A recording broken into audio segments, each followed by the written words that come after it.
So this is Cecilia Dapa's husband. He's over 80 years old. This is Cecilia Dapa. She's nearly 70 years old. This is Cecilia Dapa's husband at work as an architect. All right, let's start with the police statement. And then we'll build it from there. Now that we know the, is it next? Okay, they'll get the police statement for me.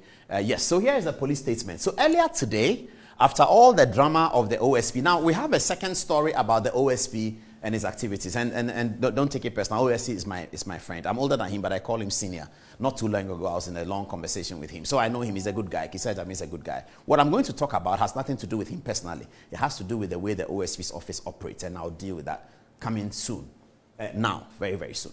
But now let's start with the Cecilia Dapa story itself. So this is a press release that's signed by Grace Ansa Akrofi, Assistant Commissioner of Police, Director, Public Relations, and it's as follows.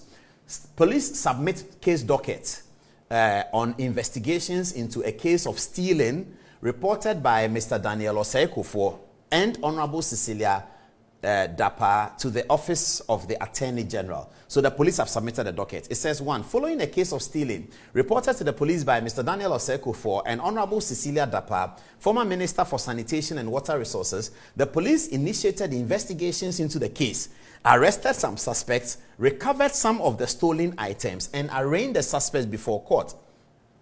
Okay, police have since forwarded the docket to the Office of the Attorney General and Minister for Justice for review and advice.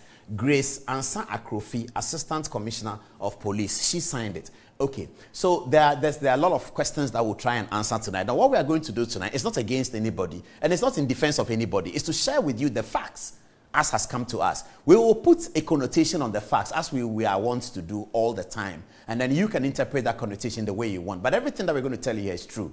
Nothing untrue. Okay. All right. As we have seen, because we have seen the charge sheets on the police. People are asking questions, something like this. Why do you report to the police? Da, da, da. People are even criticizing the president for the kind of statements he released, that it's prejudicial and da, da, da, da. Okay, so let's get to the story. So this is the man. Now, let's get to the stolen money or the missing money or whatever it is. Okay. So, no, we won't start with 800, please. Let's start with the lower one. Please, please, please, please, please, please. Yes. Okay. So, this is the first amount of money missing. 200,000 United States dollars. It was in a bag, according to the report that was made to the police. And the report that was made to the police is months old. The amendment to the charge sheet occurred on the 20th of July. The story broke in Ghanaian Chronicle on the 21st of July. So, if people are concerned about the amendment of the charge sheet, it was done at the time the story hadn't broke. Since the story broke, Cecilia Dapa and the complainants have not changed any part of the story. And that's very important for us to establish, because we asked them that this charge sheet you are giving to us, which has been amended a few times, has it been amended since the story broke? And they said no. The last amendment occurred on the 20th of July, whereas the story broke on the 21st of July. So since the 21st of July, which is last Friday, no changes have been made onto the charge sheet. And we needed to satisfy ourselves with that, okay, before we get into the story. So we were told that, okay, $200,000 in a bag belonging to Cecilia Dapa, $200,000 in a bag belonging to Cecilia Dapa was tampered with. Let's move on. 300,000 euros in a bag belonging to Mr. Osei-Kuffour, Cecilia Dapa's husband, and her business was also in a bag inside the room. Okay. Jewelry in a container was also in the room, and it was also tampered with. Some of it stolen, some of it brought back, and they don't know, the police don't know how long the stealing took. But it wasn't a one-off stealing. I don't know how you call it, conversion for lawyers or whatever. It wasn't one-off stealing. It was pilfering, stealing small. Mabana comes, take 10,000, gives this one come, take 10,000, this one come. And somebody was caught red-handed. That's the story. I mean, that's one people know already. It's in the charge sheet that came out. The guy was caught red-handed, and he said, oh, me, dear, I just took this one. But yesterday, Mabna took this. He's bought a house in a man here. Mabna says, Dauda took this, and he's going. Dauda says that this one took this. So that's the way the thing happened. As we say it in pidgin manner, like that. So this is also a box, jewelry. So We've accounted for 300,000 euro belonging to Cecilia Dapa's husband, 200,000 euro belonging to Cecilia Dapa herself. And the big one, the big one, this one, $800,000 in a wooden box with a padlock in front of it. $800,000 in a wooden box with a padlock in front of it. Now, the alarm came when the padlock was seen to have been broken. It's not in the safe. It's in all of this was in her house. $800,000 with the padlock in it. Okay. Now, let's go and account for the funds one by one according to what is on the charge sheet as she reported to the police. Okay. Let's start. Let's go back. Let's go back and start. Okay. So $200,000 belongs to her. That's what she wrote. It's for me, Cecilia Dapa. $200,000. Okay. 300,000 euro. It is for my husband. He wrote here. I said it is for me. It's for my work. Okay. And then 800,000. The jewelry is for Cecilia Dapa as well. 800,000 is for a man. Okay. That's the controversial matter. Now, the 800,000 was reported to the police and described to belong to Cecilia Dapa's brother. We'll get you the details of who the brother is, what he does, where did he get 800,000 from. We'll get you the details of who the husband is, what he does, where did he get 300,000 from, as is on the charge sheet. And then Cecilia Dapa, we all know what he does. We can raise the question, Auntie Cici, where did you get your $200,000 from? We can raise that question. We will raise that question tonight. But here, this $800,000 is controversial. Why? Because it doesn't belong to Cecilia Dapa and her husband. It doesn't belong to them.